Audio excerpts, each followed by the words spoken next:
할렐루야. 오늘도 주의 말씀 앞에 나오신 여러분을 주의 이름으로 축복합니다. 오늘 말씀은요, 열왕기하 4장 38절에서 44절 말씀입니다. 열왕기하 4장 38절에서 44절 말씀 함께 읽겠습니다. 엘리사가 다시 길갈에 이르니 그 땅에 흉년이 들었는데 선지자의 제자들이 엘리사의 앞에 앉은지라.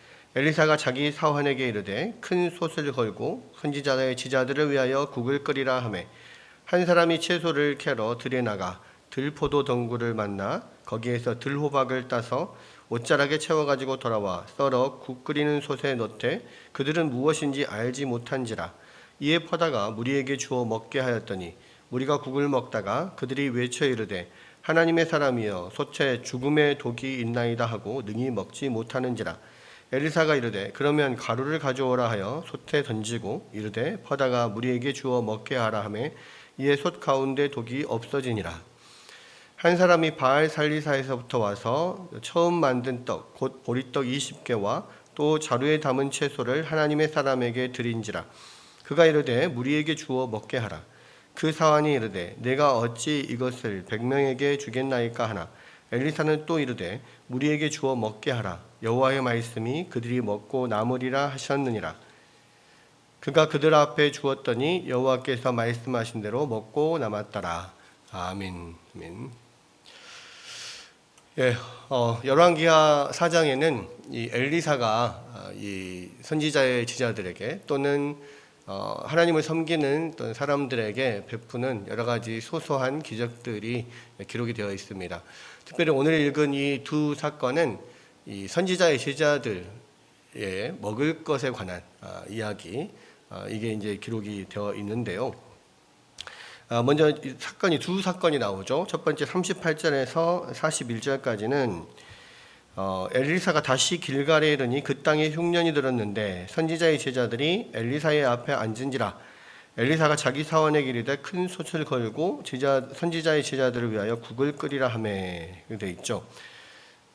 지금 엘리사가 이 앞에 보면 4장 앞부분에 보면 엘리사가 주로 거주하던 데가 이 갈멜산입니다. 그렇죠? 갈멜산에서 이제 수넴 여인과의 사건이 있잖아요. 그 수넴 여인이 그 지방에 오는 엘리사를 극진히 대접을 하고 또 그를 위해서 쉴 곳을 마련해주고 그것이 너무 이제 고마우니까 엘리사가 그에게 필요한 게 뭐냐 구해라. 그럼 내가 이렇게 들어주겠다 이야기를 했는데 전혀 필요한 게 없다.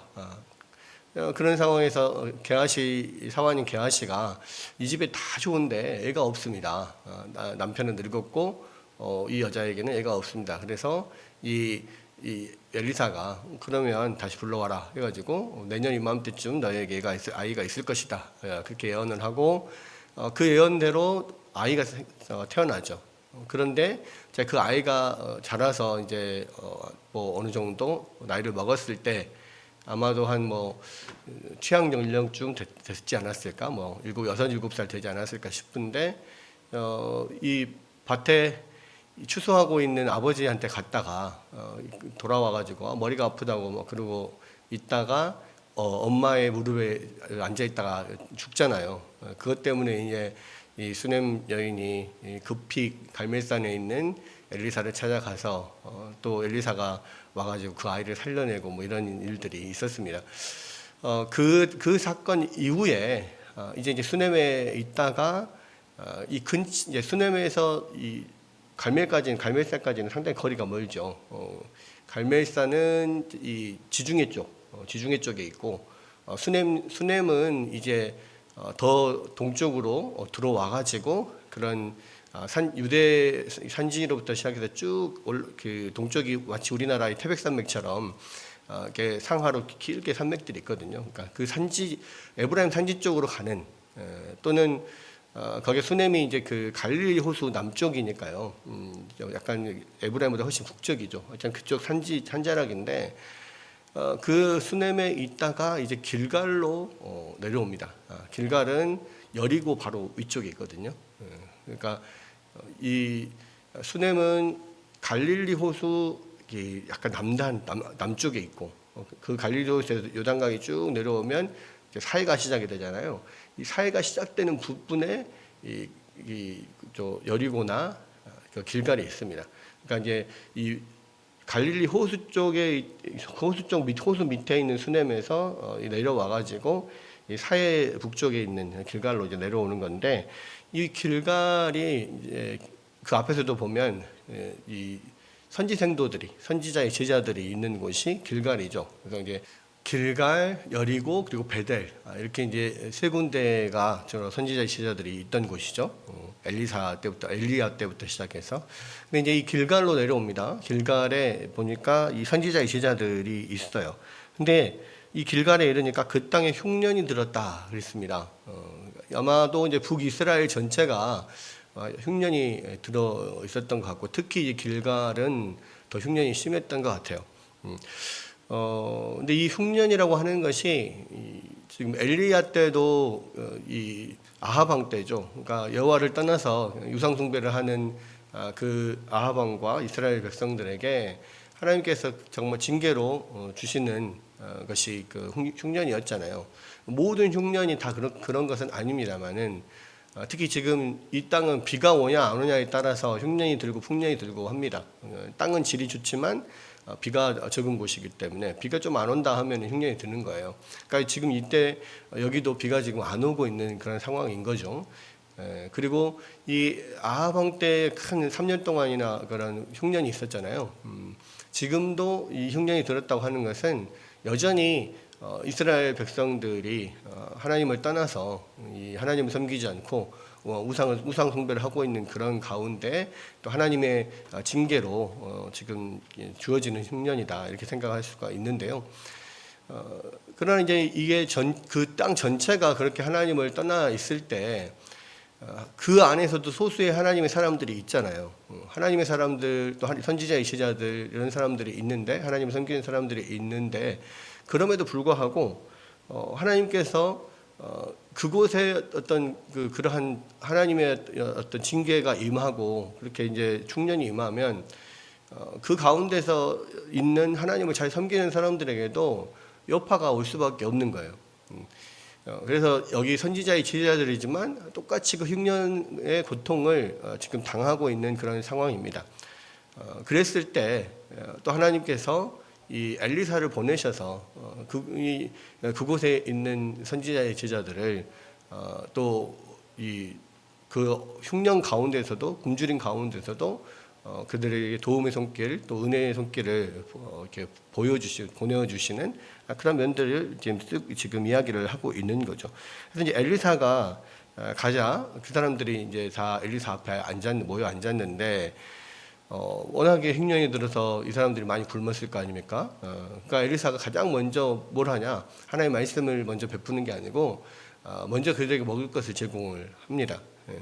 아마도 엘리사는 그러한 그 흉년 가운데서도 어느 정도 그런 돈이나 이런 것들이 좀 있었던 것 같아요. 왜냐하면 지금 방금 전에 또 수넴 여인에게 다녀오기도 했고 그러면 수넴 여인이 아이를 살려준 것에 대한 감사함으로 무언가를 좀 줬기도 했을 것이고 자 그러면서 조금씩 이렇게 받은 사례들이 좀 있을 거 아니에요. 근데 그것을 가지고 아마도 이렇게 선지자의 제자들 참 어려운 가운데 있는 그들을 도왔던 것 같습니다. 그래서 그들에게 그 말씀을 전하고 가르쳐 줄 뿐만 아니라 가장 먼저 그들의 궁핍함 어려움들을 돌봐주는 거죠. 그래서 가서 이제 선지자의 제자들을 위해서 국을 끓여라 게하시아에게 이야기를 한 거죠.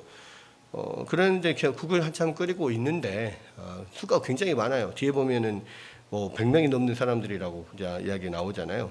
수가 굉장히 많아서 큰 솥에다 국을 끓이고 있는데 그 제자들 중에 한 사람이 나가서 국에다 뭔가를 좀 넣을 게 있을까? 아무래도 수가 많은데 뭐 그 국을 끓인다고 해도 넉넉한 뭔가가 없으니까 뭐 건더기라도 좀 더 있으면 좋겠다 아마 생각을 했던지 밖에 나가서 먹을 것을 찾아봤는데 보니까 이게 썰어서 넣어서 먹으면 괜찮을 만한 어떤 열매가 있는 거예요. 그게 이제 들포도 덩굴이라 했고 그것에서 들호박을 따서 썰어서 넣었다 그랬습니다.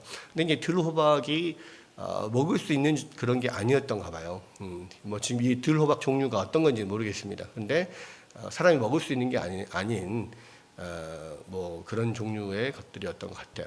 그래서 어떤 열매라고 따서 왔는데 그걸 넣어서 끓였는데 그게 먹을 수 없는 거기 때문에 거의 뭐 독이 들어있거나 이제는 뭐 독버섯 같은 이런 종처럼 먹을 수가 없게 된 거죠. 먹을 수가 없다. 그래서 사람들이 먹다가 이 하나님의 사람이여 솥에 죽음의 독이 있나이다 막 이렇게 하면서 먹지를 못하니까 엘리사가 가루를 가져와라.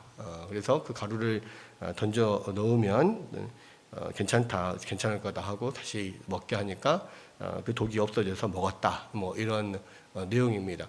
굉장히 소소한 내용이죠. 그리고 뭐 엘리사에게 무슨 그런 독을 없애는 그런 마법의 가루가 있었나? 뭐 이렇게 생각을 하지만 사실은 아마 밀가루 같은 그런 종류였을 거다 생각을 하고요. 그 가루에가 어떠한 그러한 독을 없애는 효능이 있는 것이 아니라 하나님께서 그런 기적을 베풀 때 이 어떤 뭔가 이것이 하나님의 표적이다, 기적이다라는 것을 보여주는 어떠한 것들을 그냥 징표 같은 것들로 놓잖아요. 그러니까 그 전에 여리고에서 그 물을 바꿀 때도 그때 소금을 이렇게 뿌리니까 그게 이 물이 좋은 물로 바뀌었듯이 저주에서 하나님의 저주에서 벗어났듯이 마찬가지로 여기도 하나의 그런 어떤 형식적인 그런 행위를 이렇게 하는 거예요. 그런데 그 행위 자체에는 큰 의미가 없습니다. 큰 효력이 있는 것은 아니고 이것이 하나님의 은혜가 지금 뿌려진다 이런 면을 눈으로 보여주는 거죠. 그래서 이제 이 가루를 이렇게 넣으면서 이게 하나님 은혜가 뿌려졌을 때 어떻게 변하게 되는가? 독이 있는 그런 음식조차도 먹을 수 있는 그런 음식으로 바꿔지는 이런 면을 보여주는 건데요. 그게 뭐냐면 약간 이것은 이 죄악된 세상에 살면서 아무리 하나님의 사람이고 하나님을 잘 섬기는 사람이어도 이 죄악된 세상 속에 살면서 늘 죄를 짓게 마련이거든요. 그래서 우리는 죄 중에 태어나서 죄악 중에 살면서 늘 죄를 범하고 삽니다. 하나님 앞에 늘 고백하잖아요. 더러운 데 다니면은 아무리 샤워를 하고 깨끗한 몸으로 다녀도 물이 그런 진흙이 묻고 오물이 더러운 것들이 묻게 돼 있습니다. 그러니까 우리는 날마다 씻죠. 날마다 회개를 합니다. 우리가 전체적인 우리의 모든 죄를 예수 그리스도를 믿음으로 하나님께서 우리를 다 씻어 주셨어도 예수님께서 그 말씀을 하셨잖아요. 샤워한 사람들은 발만 씻으면 된다. 그러니까 이 부분적으로 우리가 더러워지고 하나님 앞에 범죄한 것들을 회개하면 하나님께서 그것을 깨끗이 또 용서해 주시고 또 이 더러운 죄악 가운데서 하나님의 사람으로 살아갈 수 있게 만드시는 것처럼 여기서도 마찬가지입니다. 흉년 가운데 또 그런 이 독소가 들어있는 음식을 먹는 그런 가운데도 하나님께서 하나님의 사람들에게 하나님의 사람들이 하나님 앞에 나와서 간구할 때 그런 것들을 제거하시고 이 세상에서도 하나님께 독소를 제거하셔서 살아갈 수 있게 만드시는 거죠. 그래서 그런 의미에서 우리는 이 세상에 살아가면서 이 죄악된 세상에서 거룩하게 살기 위해서는 날마다 하나님을 의뢰하고 하나님 앞에 엎드리고 하나님을 붙잡을 수밖에 없는 거예요. 늘 하나님 앞에 늘 회개하고 늘 주님의 말씀 붙잡는 그랬을 때 하나님께서 우리 가운데 그러한 죄를 사해 주시고 또 거룩한 하나님의 자녀로서 살아갈 수 있도록 그날 하루하루 살아갈 수 있도록 또 이런 은혜를 베풀어 주신다. 이런 것들을 이러한 사건을 통해서 우리가 볼 수가 있고요. 또 그 다음 사건은 뭐냐면 또 그 이후에 아마도 이제 계속 길갈에 있을 때인 것 같아요. 바알 살리사에서 한 사람이 와서 이 처음 얻은 곡식, 처음 수수한 곡식을 가지고 보리떡 20개와 자루에 담은 채소를 가지고 옵니다. 그런데 이 보리떡 20개는 사실은 뭐 많지는 않죠. 왜냐하면 이 보리떡 자체가 우리가 오병이어 기적에서도 보지만 보리떡 자체가 가난한 사람들이 먹는 떡이거든요. 그렇죠? 밀로 만든 그러한 빵이 아니고 보리로 만든 빵은 조금 더 까실까실하고 좀 먹기가 더 쉽지 않고 그래서 좀 가난한 사람들이 먹는 게 보리떡이고 오병이어 기적 당시에 보리떡 5개, 물고기 2마리 이게 한 어린 아이의 이 점심 도시락이었단 말이에요. 그러니까 보리떡 20개면 어린아이 4명이 먹는 점심 도시락 정도밖에 되진 않습니다. 근데 여기서 보니까 제자들이 몇 명이에요? 100명이 넘는 제자들이 지금 있는 거예요. 그러니까 이 보리떡 20개하고 뭐 채소 한 자루를 가지고 왔는데 이걸 네 코에 묻히겠습니까? 이 어린아이가 4명이 먹을 양이면 어른이면 2명 먹으면 끝날 거 아니에요. 뭐 그런 정도를 가지고 100명을 어떻게 먹입니까? 라고 했을 때 이 엘리사가 말하기를 가서 먹여라. 하나님께서 먹고도 남을 것이다 이야기를 말씀하셨다. 그러니까 이 게하시가 가서 그걸 나눠줘서 먹이니까 정말로 먹고 남았다. 이것만 해도 상당한 거죠. 예, 어떻게 성인 2명이면 다 먹을 그런 양식을 가지고 100명이 넘게 먹는다. 이거는 정말 대단한 그런 기적인데 이런 것도 사실 지금 흉년이 들고 어려운 상태에서 누가 보리떡 5개, 20개를 가지고 왔다. 그것도 처음 얻은 그 곡식을 가지고 그렇게 해왔다는 것은 그 보리떡을 가져온 사람도 넉넉지 않은 사람이고 게다가 흉년이잖아요. 그런데도 불구하고 정말 자기 가족들은 어쩌면 그거면은 한 끼를 충분히 먹을 수 있는 것인데 아이들은 자녀들 다 막 지금 쫄쫄 굶고 있고 뭐 이런 상황일 건데 자기들 먼저 먹지 않고 하나님의 사람에게 먼저 가지고 왔다. 이거는 정말 첫 열매를 그런 상황에서도 하나님 앞에 드린다. 이건 정말 대단한 믿음이고 정말 대단한 헌신이라고 생각을 해요. 그런 면에서 하나님께서 그런 마음을 받으셨다라는 것들을 우리가 볼 수가 있고요.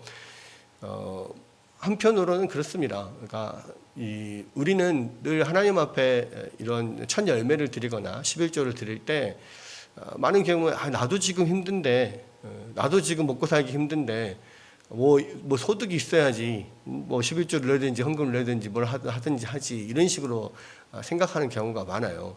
물론 그렇습니다. 그게 인간적으로는 그런 면들이 이해는 가죠.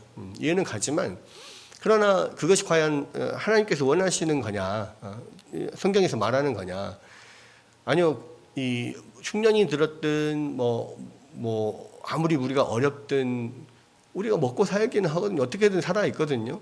그러니까 살아 있는 데에 대한 감사함은 하나님 앞에 있어야 되죠. 왜? 날마다 어쨌든 어려운 가운데서도 날마다 우리를 살게 하시니까. 그런 면에서 하나님께서 우리 가운데 말씀하시는 것은 우리의 상황에 따라서 이리저리 다르게 할 수 있는 게 아닌 거예요. 여기서도 또 그런 면들을 하나님 기뻐하셨다는 것들을 보여주고 있고요. 그래서 하나님 앞에 첫 열매를 드린다거나 또 11조를 하나님 앞에 드린다거나 이것은 그냥 인간적인 것을 생각할 필요가 없고 하나님께서 주신 것을 감사함으로 그 10분의 1을 하나님 앞에 올려드리거나 또 첫 열매를 하나님 앞에 드리는 거 이것은 가장 먼저 우선적으로 해야 될 일이라는 거예요. 여기서도 이 사람이 정말 첫 열매 곡식에 대한 이 첫 열매를 그냥 다른 건 생각하지 않고 무조건 첫 열매 하나님 앞에 드린다라는 마음으로 왔기 때문에 사실 드릴 수 있었던 거지. 이런저런 생각 다 하면 이래서 힘들고 저래서 힘들고 하면은 하나님 앞에 드릴 게 없어요. 그런 면에서 이제 우리가 11조를 드릴 때나 하나님 앞에 이러한 또 첫 열매를 드릴 때나 늘 가장 먼저 하나님 앞에 하나님의 것을 하나님 앞에 드리는 것이 가장 중요하고 그것이 결국은 우리 신앙 고백이에요. 우리가 먹고 사는 모든 것, 이 세상에서 숨쉬고 사는 모든 것이 하나님의 은혜로 이루어진 것입니다라는 믿음, 이 믿음을 하나님 앞에 고백하는 거죠. 하나님은 굳이 그것을 받아서 그거 11조를 받고 첫 열매를 받아야만 하나님이 사시는 게 아니에요. 하나님 앞에 어떻게 보면 그건 아무것도 아닌 거죠. 그럼에도 불구하고 하나님은 거기에 담긴 마음을 보시는 거죠. 그런 면에서 우리가 우리의 상황에 상관없이 하나님 앞에 드리는 것들은 정말 하나님 앞에 먼저 마음을 드리는 것이 가장 중요하다. 이런 것도 우리가 살펴볼 수가 있고요. 그리고 하나님은 이 보리떡 20개와 채소 한 자루를 가지고 100명 이상의 그런 사람들을 먹이시는 것처럼 하나님은 그런 하나님의 사람들이 필요한 것들을 정말 풍성하게 그렇게 제공하시고 하나님께서 어려울 때마다 시시때때로 이렇게 하나님의 도우심을 손길을 펼쳐서 놀라웁게 그 자녀들을 이렇게 생활을 이끌어 가신다라고 하는 것들을 보여주는 겁니다. 중요한 것은 그런 모든 상황에서 정말 우리가 하나님을 우선히 할 수 있느냐, 이게 정말 중요한 것 같아요. 그래서 11조 생활을 아직 안 하시는 분들도 있고, 헌금을 하나님 앞에 드리는데, 물질을 드리는데 또 되게 힘들어 하시는 분들도 있을 텐데, 그러나 중요한 것은 그겁니다. 먼저 하나님을 생각하고 또 하나님 앞에 먼저 감사하는 자들에게 하나님께서 더 큰 은혜를 베푸시고, 그것은 결국은 하나님께서 그 생활을, 삶을 책임져 주시고 그 인생을 이끌어 가신다라고 하는 것을 우리가 늘 기억해야 할 것입니다. 오늘 이 말씀이 그런 물질에 관한 것 또는 우리의 먹을 것에 관한 그런 이야기인데, 이런 먹을 것 같아도 목구멍이 포도청이다 이런 이야기를 많이 하잖아요. 그런데 이 목구멍이 포도청이어서 자꾸 먹을 거에 이렇게 너무 거기에 몰두를 하게 되면 하나님으로부터 우리의 마음이 멀어질 수 있어요. 그래서 가장 우리 마음의 중심에는 하나님이 있어야 되고, 심지어 그것은 우리가 먹을 것이어도 그런 우리의 먹고 사는 문제여도 철저하게 하나님이 먼저 우선시 되어야만 하나님이 주시는 놀라운 은혜를 우리가 누리고 살 수 있다는 것을 오늘 말씀을 통해서 다시 한번 생각하게 됩니다. 여러분, 이 물질의 시험에서 넘어지지 마시고 더 정말 이 물질의 부분에서도 하나님을 최우선으로 두시는 여러분들 되셔서 또 그때그때 하나님의 도움는 손길들을 경험하는 그런 은혜를 누리는 여러분 되시기를 주의 이름으로 축원합니다.